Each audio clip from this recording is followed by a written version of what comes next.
팀 켈러의 내가 만든 신이라는 책에 은혜 없는 복음은 가짜 하나님을 만든다 라는 챕터의 글을 읽어드리겠습니다. 교리나 은사가 하나님 자리를 탐할 때 종교 공동체 내의 어떤 우상 숭배는 사역 성과의 은사를 가짜 신으로 둔갑시킵니다. 은사를 성경이 말하는 영적 열매와 혼동할 때가 많습니다. 심지어 머리로는 나는 은혜로만 구원받았다 라고 믿는 사람들도 가슴으로는 하나님 앞에서의 신분이 내가 얼마나 많은 이의 삶을 변화시키고 있느냐에 달려있다고 느낄 수 있습니다. 때로는 도덕적 생활 자체가 하나님의 자리를 차지하기도 합니다. 인간 심령의 기본값은 자신의 도덕적 행위로 하나님과 사람들을 통제하려는 것입니다. 내가 덕스럽게 살아왔으니 하나님과 주변 사람들도 마땅히 나를 존중하고 지지해야 한다는 심리입니다.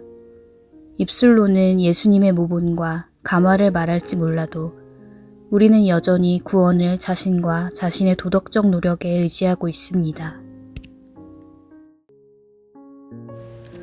오늘 우리가 함께 나눌 말씀은 에스라 9장 8절부터 15절 말씀입니다.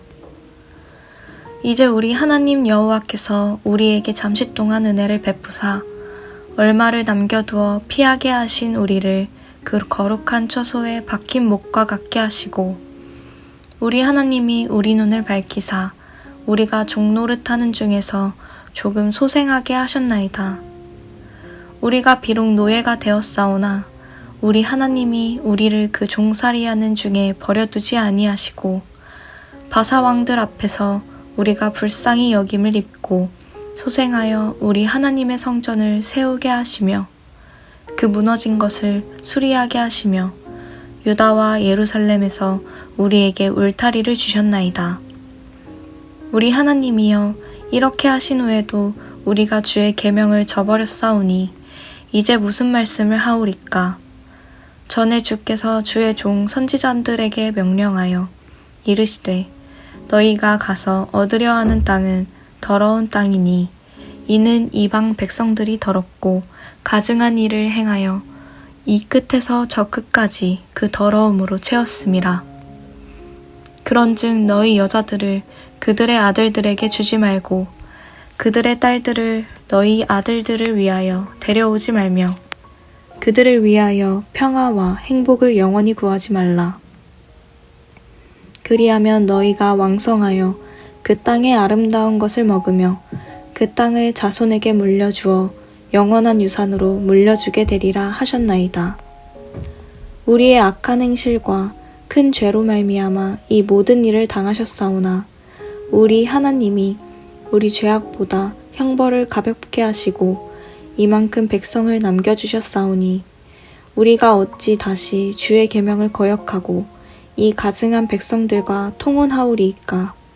그리하면 주께서 어찌 우리를 멸하시고 남아 피할 자가 없도록 진노하시지 아니하시리이까?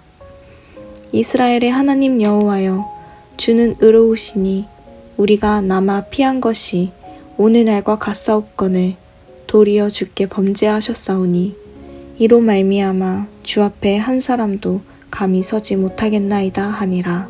아멘. 반갑습니다. 오늘은 에스라 9장 8절에서 15절을 중심으로 실패라는 제목의 말씀을 나누겠습니다. 2차 바벨론 포로 귀환을 무사히 마친 에스라와 일행들은 무너져 있는 이스라엘의 신앙 상태를 보게 되었습니다. 포로에서 돌아온 이스라엘 백성들이 하나님의 은혜로 다시 예루살렘에 정착하게 되었지만 다시 시작하려 했던 자리에서조차 죄의 습관은 여전히 그들을 붙들고 있었습니다. 하나님께서 금지하신 혼합결혼을 아무렇지도 않게 반복하면서 그들의 신앙은 무너졌고 에스라는 그 현실을 보면서 하나님의 거룩 앞에 무릎을 꿇습니다. 에스라가 더 크게 한탄하며 안타까워했던 것은 죄의 반복 때문이었습니다. 이전 그들의 조상들이 하나님과의 언약에서 멀어져 자기가 원하는 것들을 쫓아 죄를 따라 살아갔던 결과로 성전은 무너지고 나라는 멸망했습니다.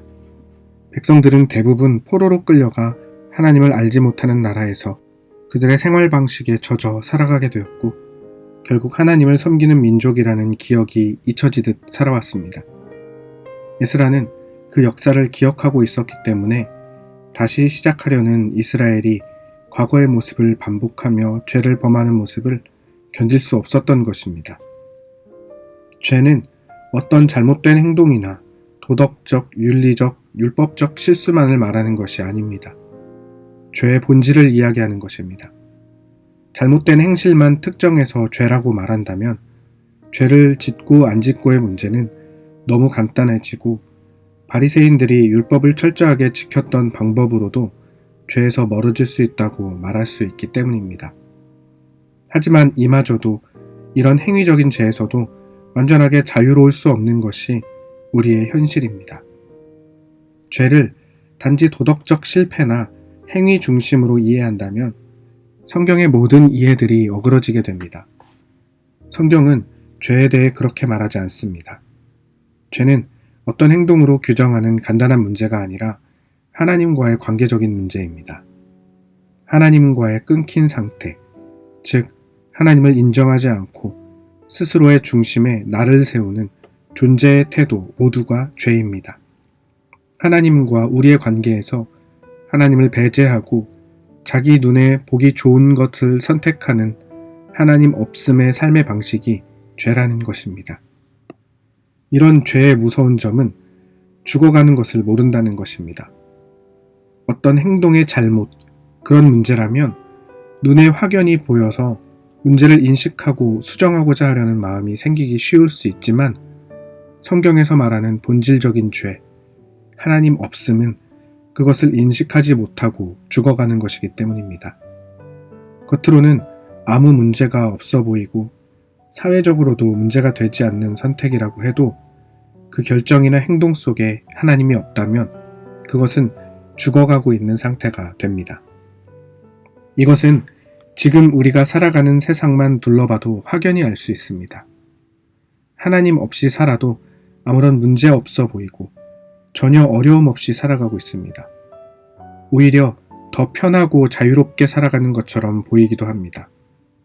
하나님 없이 생각하고 하나님 없이 해석하고 하나님 없이 살아가는 세상 속에서 하나님을 배제하는 삶을 살아가는 세상입니다.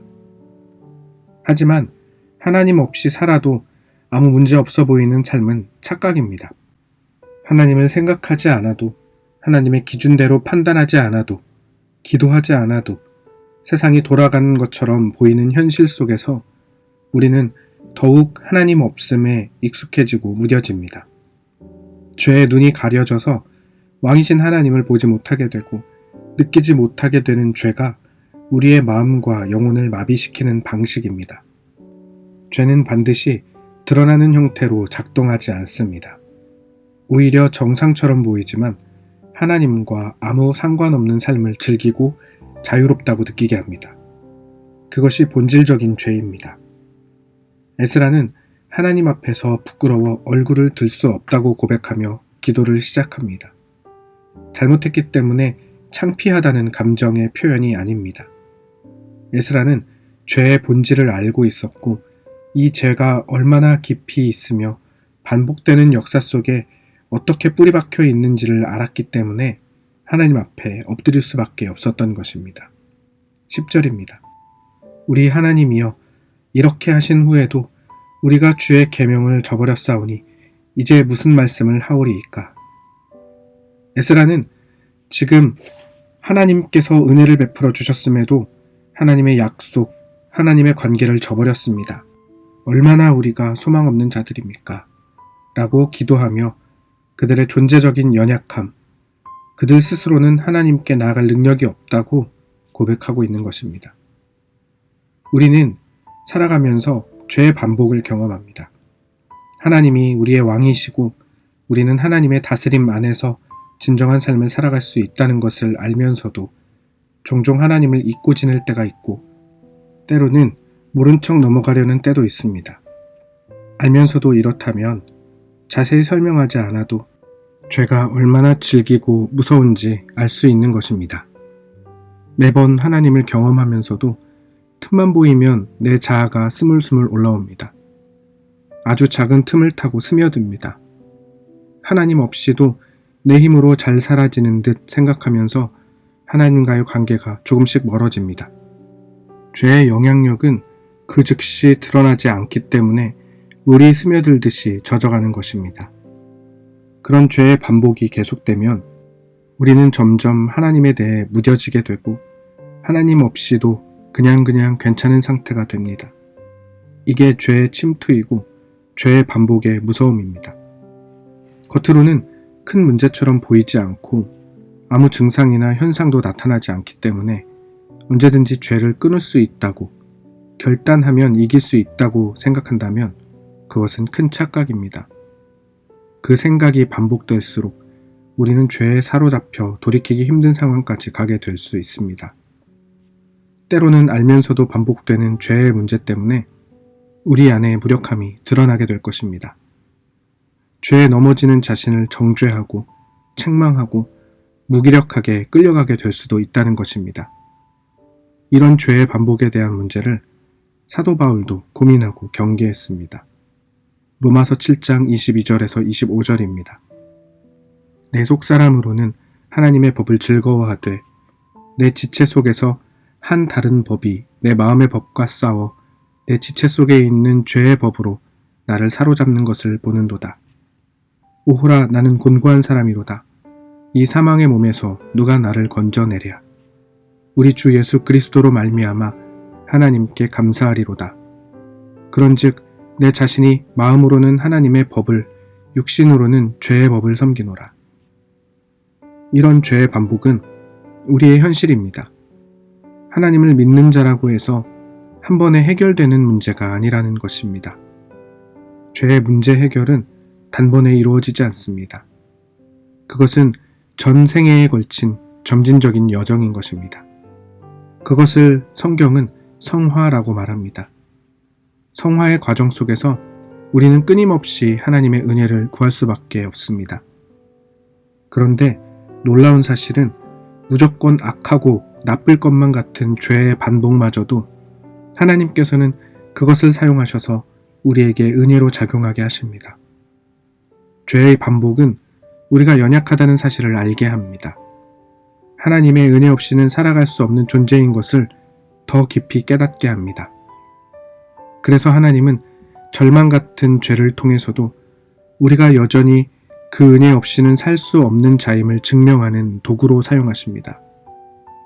그래서 우리는 죄와 싸우는 동안 좌절하고 절망하고 정죄하는 자들로 마무리하면 안 됩니다. 하나님께서 우리를 포기하지 않으시니 우리도 포기하지 않는 것, 넘어졌을 때 다시 일어나 하나님께 나아가는 것, 그것이 진짜 믿음의 싸움입니다. 반복되는 죄는 우리를 무너지게 합니다. 우리를 하나님께로부터 멀어지게 합니다. 하지만 그렇다고 해서 좌절해서도 안 됩니다. 하나님은 죄와 싸워본 너희야말로 죄의 유혹이 얼마나 강한지 안다, 그렇게 말씀하십니다. 그만큼 강력하니 하나님을 의지해야 한다고 부르십니다. 그리고 실패로 주저앉은 것이 아니라 실패를 통해 깨달으라고 말씀하십니다. 실패해 봤으니 하나님 없이 아무것도 할 수 없음을 더 많이 깨달아 보라고 말씀하십니다. 하나님께서는 실패의 자리에서 우리를 새롭게 빚으십니다. 우리를 완벽하게 바꾸시는 것이 아니라 하나님 없이 아무것도 아닌 자들이라는 것을 깨닫게 하십니다. 그 실패를 통해 하나님을 더 깊이 의지하게 하십니다. 이것이 바로 하나님이 우리의 실패를 바라보시는 시선입니다.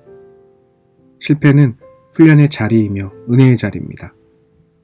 우리가 더는 의지할 힘이 없을 때 발동하시고 그 은혜를 시작하십니다. 사랑하는 성도 여러분, 우리는 죄의 반복을 부끄러워해야 하지만 하나님은 결코 그것 때문에 무너지는 것을 원하지 않으십니다. 하나님은 우리에게 죄의 반복조차 사용하셔서 하나님을 향한 우리의 사랑을 더 깊어지게 이끌어 가십니다. 우리의 실패는 반복되지만 하나님은 포기하지 않으심을 믿음으로 고백하는 모두이시기를 바랍니다. 기도하겠습니다. 하나님 아버지, 우리는 연약합니다. 죄를 온전히 끊어낼 힘도 능력도 없습니다. 하지만 하나님께서 오늘도 우리의 실패를 하나님의 은혜로 사용하실 것을 믿음으로 고백합니다. 하나님 은혜 안에서 하나님을 더 의지하는 우리 되게 하여 주시옵소서. 우리의 유일한 소망 되신 예수님의 이름으로 기도드립니다. 아멘. 하나님께서 오늘 하루를 허락하셨습니다. 믿음으로 주님께 나아가며 우리 실패까지 은혜로 사용하실 하나님을 의지하는 귀한 날이시기를 바랍니다.